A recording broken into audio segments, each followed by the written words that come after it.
हे घे. फक्त दूध सांगितलं तुला मी. हे काय फरसाण आहे. उपवास आहे आज. उपवासाचंच आहे.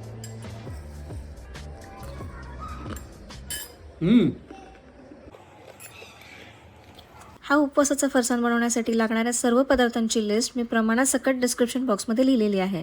एका कढईमध्ये आपल्याला 2/3 कप इतके मखाने छान बारीक गॅसवरती 5 ते 10 मिनटं रोस्ट करून घ्यायचे आहेत की जेणेकरून ते क्रिस्पी होतील.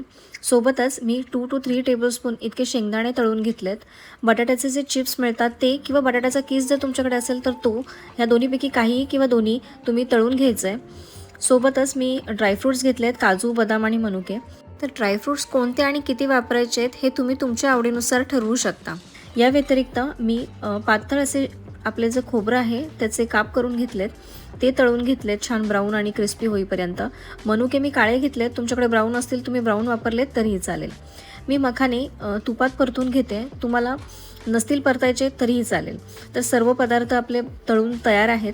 आता आपल्याला फरसाण बनवण्यासाठी या सर्वांना एकत्र करायचं आहे. तर सर्वात आधी जे बटाट्याचे चिप्स होते त्यांना मी चुरून घेते. तुमच्याकडे बटाट्याचा कीस असेल तर तो तुम्ही न चुरता तसंच वापरलात तरीही चालेल.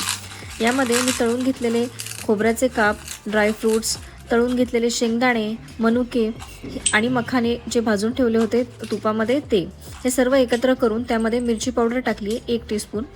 आपण शेव टाकायच्या आधीच हे वापरायचं आहे जेणेकरून शेवमध्ये तिखट मीठ आहे, आपल्याला ह्या सर्व पदार्थांना तिखट मीठ वापरायचं आहे म्हणून हे सर्व पदार्थ एकत्र करून तिखट मीठ ॲड करायचं आहे. सर्व छान मिक्स करून घ्यायचं आहे. त्यानंतरच उपवासाची शेव त्यामध्ये आपल्याला चुरून टाकायची आहे. ही उपवासाची शेव मी भगरीपासून बनवली आहे. ह्याची लिंक मी डिस्क्रिप्शन बॉक्समध्ये दिलेली आहे, तुम्ही ती नक्की चेक करू शकता.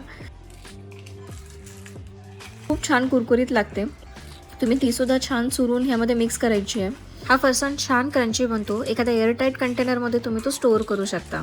या फरसाणमध्ये वापरलेले सर्व पदार्थ यांचं प्रमाण तुम्ही कमी किंवा जास्त करू शकता. आणि एखादा पदार्थ तुमच्याकडे नसेल तरी काही हरकत नाही, जे घरात अवेलेबल आहे तेच पदार्थ तुम्ही वापरूनही हे छानपैकी बनवू शकता. तर तयार आहे आपला उपवासाचा फरसाण. खूप छान क्रंची बनतो आणि तुम्हाला जेव्हा हवं तेव्हा तुम्ही तो एन्जॉय करू शकता. या उपवासाच्या पदार्थाची रेसिपी तुम्हाला कशी वाटली हे मला कमेंट सेक्शनमध्ये नक्की सांगा. धन्यवाद.